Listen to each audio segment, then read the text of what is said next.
السلام علیکم ورحمۃ اللہ وبرکاتہ. نحمده ونصلي على رسوله الكريم اما بعد فاعوذ بالله من الشيطان الرجيم. بسم الله الرحمن الرحيم. رب اشرح لي صدري ويسر لي امري واحلل عقدة من لساني يفقهوا قولي. ناظرین، ہماری آج کی گفتگو کا موضوع ہے روزہ اور افطاری. افطار کا وقت بھی بہت خوبصورت وقت ہوتا ہے، ایک انجانی خوشی کا وقت ہوتا ہے. نبی اکرم صلی اللہ علیہ وسلم نے اس کے بارے میں فرمایا للصائم فرحتان يفرحهما اذا افطر فرح بفطره وَإِذَا لَقِيَ رَبَّهُ فَرِحَ بِصَوْمِهِ. آپ صلی اللہ علیہ وسلم نے فرمایا روزے دار کے لیے خوشی کے دو موقع ہیں جن میں وہ خوش ہوتا ہے. جب وہ روزہ افطار کرتا ہے تو اپنا روزہ کھولنے سے خوش ہوتا ہے، اور جب وہ اپنے رب سے ملاقات کرے گا تو اپنے روزے سے خوش ہوگا، یعنی اس کا اجر و ثواب سامنے پا کر. تو بات یہ ہے کہ افطار کا یہ وقت نہایت اہم وقت ہے. یہ وقت کب شروع ہوتا ہے؟ قرآن پاک میں اللہ سبحانہ وتعالیٰ فرماتے ہیں ثم اتم الصیام الی اللیل، پھر پورا کرو روزے کو رات تک. گویا جب رات کا آغاز ہو جائے، رات شروع ہو جائے، سورج غروب ہو جائے تو وہ روزے دار کے روزے افطار کرنے کا وقت ہوتا ہے.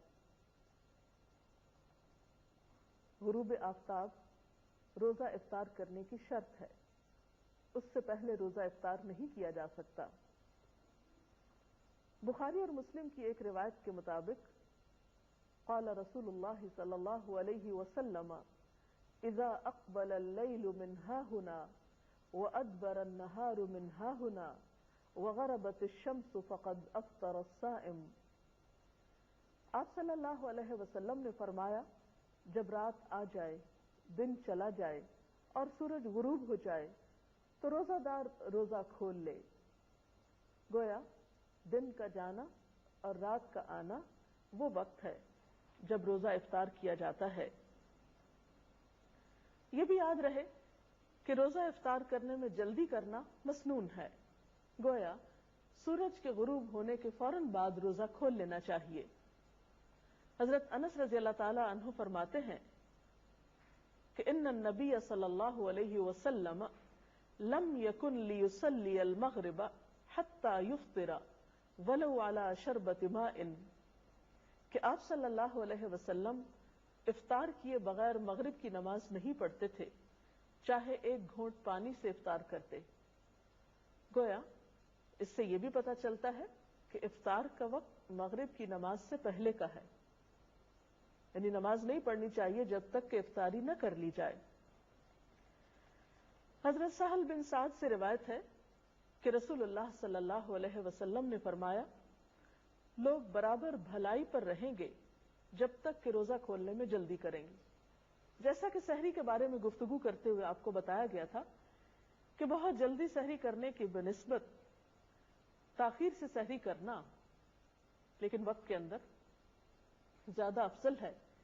اسی طرح افطار میں بھی بہت تاخیر نہیں کرنی چاہیے کہ مثلا رات کا جب بہت اندھیرا ہو جائے، عشاء کی نماز کا وقت ہو جائے تو ایک شخص سمجھے کہ اب افطار کرنا زیادہ ثواب کا باعث ہے کیونکہ میں نے سب لوگوں سے 1-1.5 گھنٹہ زیادہ لمبا روزہ رکھا ہے اور دیر سے کھایا پیا ہے، تو ایسا کرنا کچھ ثواب کا باعث نہ ہوگا بلکہ الٹا سنت رسول صلی اللہ علیہ وسلم کی مخالفت ہوگی.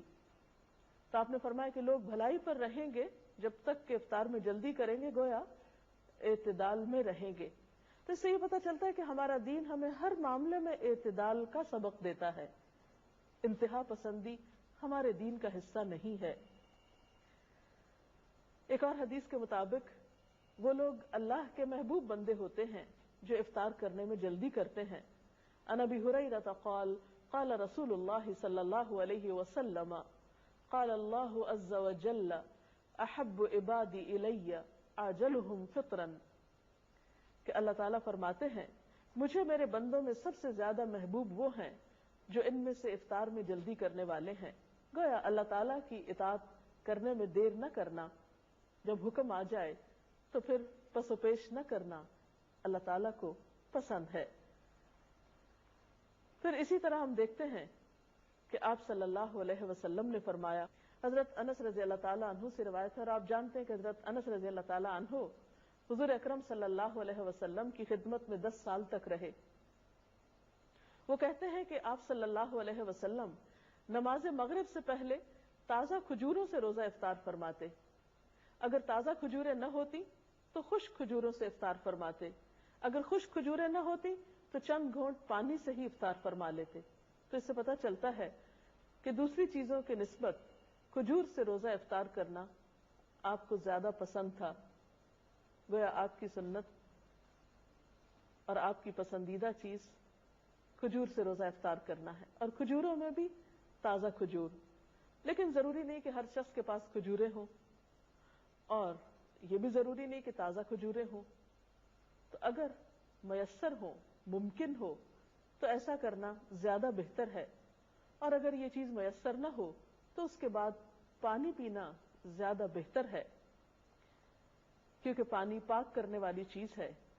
افطاری کے سلسلے میں ایک اور بات کا ہم سب کو خیال رکھنا چاہیے کہ یہ وقت بھی دعاؤں کی قبولیت کا وقت ہے۔ جیسے سحری کے سلسلے میں آپ کو بتایا گیا تھا کہ وہ وقت ذکر الہی کا وقت ہے، دعاؤں کی قبولیت کا وقت ہے، اسی طرح افطار کا وقت بھی دعاؤں کی قبولیت کا وقت ہے۔ اس سلسلے میں ہم دیکھتے ہیں کہ آپ صلی اللہ علیہ وسلم نے فرمایا، ثلاث دعوات لا ترد، دعوت الوالد ودعوت الصائم ودعوت المسافر، کہ 3 آدمیوں کی دعا رد نہیں کی جاتی، باپ کی دعا، روزہ دار کی دعا اور مسافر کی دعا۔ تو گیا انسان ان تینوں حالتوں سے فائدہ اٹھا سکتا ہے۔ والدین کو اپنے بچوں کے لیے خصوصی دعائیں کرنی چاہیے، اسی طرح روزہ دار افطار کے وقت خاص طور پر دعا کرے، دن میں بھی دعا کر سکتا ہے لیکن خصوصاً افطار کے وقت، اور اسی طرح مسافر بھی عام دنوں کی نسبت سفر کی حالت میں اللہ تعالیٰ کے زیادہ قریب ہوتا ہے، اس لیے اس کو اس موقع سے بھی فائدہ اٹھانا چاہیے۔ افطاری کے لیے آپ صلی اللہ علیہ وسلم نے خود بھی دعا سکھائی ہے۔ عن ابن عمر قال كان النبي صلى الله عليه وسلم اذا افطر قال ذهب الظمأ وابتلت العروق وثبت الاجر ان شاء الله، جس کا ترجمہ ہے پیاس ختم ہو گئی، رگیں تر ہو گئی اور روزے کا ثواب پکا ہو گیا انشاءاللہ۔ اسی طرح افطار کی کچھ اور دعائیں بھی آپ نے سکھائیں۔ حضرت معاذ بن زہرہ سے روایت ہے کہ نبی صلی اللہ علیہ وسلم جب روزہ افطار کرتے تو فرماتے، اللہم لک صمت وعلی رزقک افطرت۔ اس کا ترجمہ ہے، اے اللہ، تیرے ہی لیے میں نے روزہ رکھا اور تیرے ہی رزق پر میں نے افطار کیا۔ جیسا کہ آپ جانتے ہیں کہ افطار کرنا اور افطار میں جلدی کرنا بابرکت ہے، اسی طرح افطاری کے وقت بھی دوسروں کی غمگساری اور دوسروں کی دلجوئی اور دوسروں کے حقوق کا لحاظ رکھنا بہت ضروری ہے۔ اسی لیے ہم دیکھتے ہیں کہ نبی اکرم صلی اللہ علیہ وسلم نے دوسروں کا روزہ افطار کرنے کی بھی ترغیب دلائی ہے۔ حدیث میں آتا ہے کہ جس نے روزہ دار کو روزہ افطار کرایا اسے بھی اتنا ہی اجر ملے گا جتنا اجر روزہ دار کے لیے ہوگا، اور روزہ دار کے اجر سے کوئی چیز کم نہ کی جائے گی۔ تو اس سے پتہ چلتا ہے کہ اگر ایک انسان دوسروں کے روزے افطار کرانے کا اہتمام کرتا ہے تو وہ ایک بہت بڑے اجر کو سمیٹتا ہے۔ اور اس میں بھی پھر بات یہ ہے کہ کس چیز سے کسی کا روزہ افطار کرایا جائے۔ کیا اس کے لیے ضروری ہے کہ ایک بہت بڑی افطار پارٹی کا ہی اہتمام کیا جائے، یا ایک دیگ ہی پکائی جائے، یا کوئی خاص قسم کا اہتمام ہو؟ نہیں، یہ ثواب ہر وہ شخص پا سکتا ہے کہ جو لسی کا ایک گھونٹ یا ایک کھجور یا پانی کا ایک گھونٹ پلا کر ہی کسی کا روزہ افطار کراتا ہے، اس کو بھی یہ سارا اجر و ثواب حاصل ہوتا ہے۔ اب روزہ افطار کرنے والے کو ایک اور ادب اور اخلاق یہ سکھایا گیا۔ اب آپ دیکھیے کہ روزہ افطار کرانے والے نے تو یہ اجر پا لیا، لیکن جو شخص روزہ افطار کر رہا ہے اسے جواب میں کیا رویہ اختیار کرنا چاہیے؟ اسے بھی ایک ادب اور اخلاق سکھایا گیا کہ وہ افطار کرانے والے کے لیے دعا کرے، اور وہ دعا بھی آپ صلی اللہ علیہ وسلم نے خود سکھا دی۔ عن انس قال كان رسول الله صلى الله عليه وسلم اذا افطر عند قوم قال افطر عندكم الصائمون واكل طعامكم الابرار وتنزلت عليكم الملائكه۔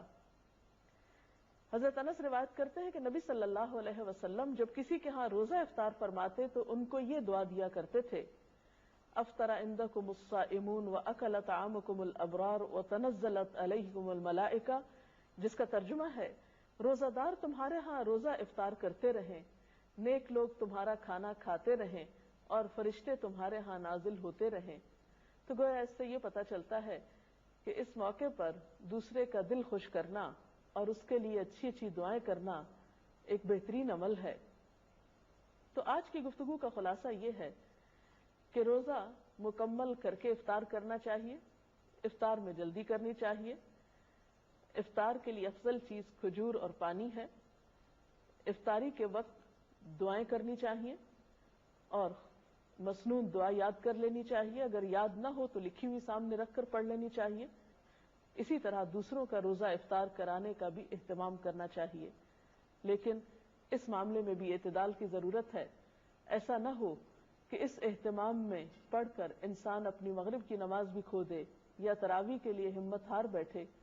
ہمارا دین اعتدال کا دین ہے، اس میں ایک طرف اللہ کے حقوق ہیں اور دوسری طرف بندوں کے ہیں، اور دونوں ہی اپنی جگہ بہت اہم ہیں۔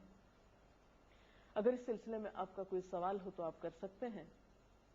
ابھی ہم نے آپ کی گفتگو میں سنا کہ افطاری کا وقت جو ہے وہ دعاؤں کی قبولیت کا ٹائم ہے، لیکن عام طور پہ ہمارے گھرانوں میں دیکھا گیا ہے کہ اس وقت افطاری کی تیاری میں زیادہ دھیان ہوتا ہے اور دعاؤں کی طرف جو ہے وہ دھیان کم ہوتا ہے، تو اس چیز کو کیسے امپروو کیا جا سکتا ہے؟ جی شکریہ۔ افطار کا وقت سحری کے وقت کی طرح ایک بہت بہترین وقت ہوتا ہے، دعاؤں کی قبولیت کا وقت ہوتا ہے، اور عام طور پر دیکھا گیا ہے کہ افطاری کی تیاری میں اتنا وقت لگ جاتا ہے کہ دعا کرنا بھی بھول جاتے ہیں، اور آخری وقت تک کچھ نہ کچھ پکایا جاتا رہتا ہے یا لگایا جاتا ہے، اور اسی میں سارا وقت گزر جاتا ہے۔ اس سلسلے میں بات یہ کہ ایک تو اوور ایٹنگ روزے کے سارے مقصد کو ختم کر دیتی ہے، پھر بعض اوقات طبیعت میں اتنی گرانی ہوتی ہے کہ اس کے بعد نماز جو ہے وہ ایک بہت بوجھل اور مشکل کام محسوس ہوتا ہے، پھر اسی طرح اسراف بھی ہوتا ہے۔ تو اس میں بھی اعتدال کی ضرورت ہے۔ انسان افطاری کی تیاری میں اگر جلدی کرے اور آخری وقت یعنی روزہ افطار کرنے سے پہلے کے کچھ لمحات جو ہیں وہ تمام کاموں کو چھوڑ کر خصوصی طور پر دعائیں کرنے میں گزارے تو یہ ایک بہت بہترین عمل ہوگا۔ ہم میں سے ہر شخص محتاج ہے، ہر شخص کسی نہ کسی مشکل کا شکار ہے۔ ہم بعض اوقات دوسروں سے کہتے ہیں کہ آپ ہمارے لیے دعا کریں، وہ بھی ایک اچھی بات ہے، کروا سکتے ہیں دوسروں سے دعا، لیکن جب ہمارے اپنے پاس ایک وقت ہوتا ہے دعا کرنے کا، ہمیں اللہ تعالیٰ خود موقع دے رہے ہیں، اور انسان خود اپنے لیے جیسی دعا کر سکتا ہے سنجیدگی کے ساتھ، اخلاص کے ساتھ، آہوزاری کے ساتھ، وہ کوئی دوسرا کیسے کر سکتا ہے؟ اور پھر جب اللہ تعالیٰ ہمیں ایسے مواقع دے رہے ہیں کہ جب وہ خود بتاتے ہیں کہ یہ قبولیت کا وقت ہے، مانگو مجھ سے، ان مواقع کو بھی ہم ادھر ادھر کی چیزوں میں گنوا دیتے ہیں، تو یہ ہمارے لیے باعث حسرت ہو سکتا ہے۔ اس لیے ان اوقات کو آپ بہترین طریقے سے استعمال کریں۔ مثلاً آپ کیا کریں کہ اگر آپ کسی کے ہاں افطار کر رہے ہیں یا اپنے گھر میں افطار کر رہے ہیں تو افطاری سے پہلے جو بھی میسر ہو وہ قریب رکھ لیا جائے، اور پھر یکسو ہو کر اللہ تعالیٰ سے مناجات کی جائیں، ذکر کیا جائے، دعا کی جائے، اور پھر جب وقت آ جائے تو اس وقت افطار کر لی جائے، اور پھر نماز مغرب میں جلدی کی جائے۔ ایسا نہ ہو کہ ہم افطار کرنے میں اتنی تاخیر کریں کہ نماز کا وقت بہت لیٹ ہو جائے، کیونکہ نماز کا افضل وقت زیادہ بہتر ہے نماز کی ادائیگی کے لیے اجر و ثواب کے اعتبار سے، تو اس کا اہتمام بھی رہے۔ اور پھر بعد میں اگر کھانا کھا رہے ہیں تو اتنا زیادہ پیٹ بھر کے کھانا نہ کھائیں کہ عشاء کی نماز اور تراویح میں مشکل ہو۔ تو ان چند باتوں کا دھیان رکھنا بے حد ضروری ہے۔ السلام علیکم۔ میرا آپ سے سوال ہے کہ بادلوں کی وجہ سے کبھی کبھی سورج چھپ جاتا ہے، ایسا لگتا ہے جیسے غروب ہو گیا ہے، اور ہم اگر روزہ کھول لیتے ہیں تو کیا وہ ہو جائے گا؟ وقت سے پہلے روزہ افطار کر لیا جائے تو اس سے روزہ نہیں ہوتا، اس روزے کو آپ کو دہرانا ہوگا. کوئی اور سوال؟ افطار پارٹی کے متعلق قرآن کی روشنی میں کیا دلیل ہے؟ اس میں کوئی شک نہیں کہ مل کر کھانے میں برکت ہوتی ہے، یا افطار کے موقع پر آپ خود افطار اکیلے کرنے کی بجائے کسی دوسرے کو بھی شریک کر سکتے ہیں، دوستوں کو، عزیزوں کو، رشتہ داروں کو. لیکن عام طور پر اس میں بھی ہم حد اعتدال سے بڑھ جاتے ہیں. بعض اوقات صرف امیر لوگوں کو اس میں دعوت دیتے ہیں، یہ صرف اپنے خاندان کے چند مخصوص لوگوں کو دعوت دیتے ہیں، اور غریبوں کو اس موقع پر بھلا دیا جاتا ہے. جبکہ رمضان کا مہینہ تو ہے ہی شہر المواسات، ایک دوسرے کی غم گساری کرنے کا مہینہ ہے، ایک دوسرے کی ہمدردی کا مہینہ ہے. تو اس معاملے میں جہاں آپ اپنے رشتہ داروں کو یاد رکھیں، دوستوں کو یاد رکھیں، اپنے ساتھ کام کاج میں شریک لوگوں کو یاد رکھیں، یا کسی بھی طرح جاننے والوں کو، وہاں ان لوگوں کو بھی ضرور یاد رکھیں کہ جو نہ آپ کے رشتہ دار ہیں، نہ دوست ہیں، نہ تعلق دار ہیں، لیکن وہ آپ کی افطار کے کہیں زیادہ مستحق ہیں، اور ان کے دل سے نکلی ہوئی دعائیں آپ کے لیے کہیں زیادہ فائدہ مند ہو سکتی ہیں. تو اس معاملے میں بھی ہمیں دیکھنا چاہیے. حضرت ابراہیم علیہ السلام اپنے کھانے میں ضرور کسی کو شریک کیا کرتے تھے، انبیاء کی سنت یہی ہے. آپ صلی اللہ علیہ وسلم بھی اس معاملے میں دوسروں کا خیال رکھا کرتے تھے. تو افطار پارٹی کی جا سکتی ہے، لیکن حد اعتدال کے اندر، جس سے دوسرے فرائض متاثر نہ ہوں. صحابہ کرام کا عام طور پر رجحان یہ ہوتا تھا کہ رمضان میں ایک دوسرے سے اجنبی ہو جایا کرتے تھے، تاکہ زیادہ سے زیادہ وقت ان کو عبادت کے لیے مل سکے. تو اگر ہماری عبادات پر اثر نہ پڑے اور ہماری روحانیت متاثر نہ ہو تو میل جول میں حرج نہیں ہے. اس کے ساتھ ہی ہمارے آج کے پروگرام کا وقت ختم ہوا چاہتا ہے. کل تک کے لیے اجازت چاہتے ہیں.